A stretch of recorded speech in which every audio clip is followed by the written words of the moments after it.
আজকে ছিল আমাদের দোকানের পঞ্চম দিন এবং বিশেষ কিছু কারণের জন্য অন্য কোনো আইটেম রান্না করতে পারিনি। তবে আমাদের স্পেশাল মাটকা চাটা অ্যাভেলেবেল ছিল। তবে বিকেলবেলা থেকে এতটাই মেঘ করেছিল যে কি বলবো, ভয় হচ্ছিল যদি বৃষ্টি চলে আসে, এবং সেটাই হলো, বৃষ্টি চলেও আসলো। আর যেহেতু আমাদের এই স্টলের সামনে সেরকমভাবে শেডের ব্যবস্থা করা নেই, তাই জল এসে ভিজিয়ে দিচ্ছিল সব কিছু।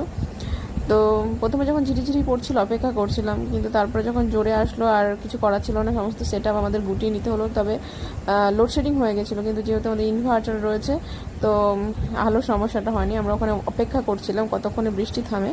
তো বেশ খানিকক্ষণ বৃষ্টিটা চললো এবং বৃষ্টি থামার পরে কয়েকজন আসলেন এবং তারা অবভিয়াসলি আমাদের চাটা নিলেন, খেলেন। এবং দোকান খোলার সাথে সাথে 5-7টার মতন চা বিক্রি হয়েছিল এবং তারপর বৃষ্টি থামার পরে প্রায় 10-12টা মতন হয়েছিল। তো যাই হোক, মোটামুটি ভালোই হয়েছে।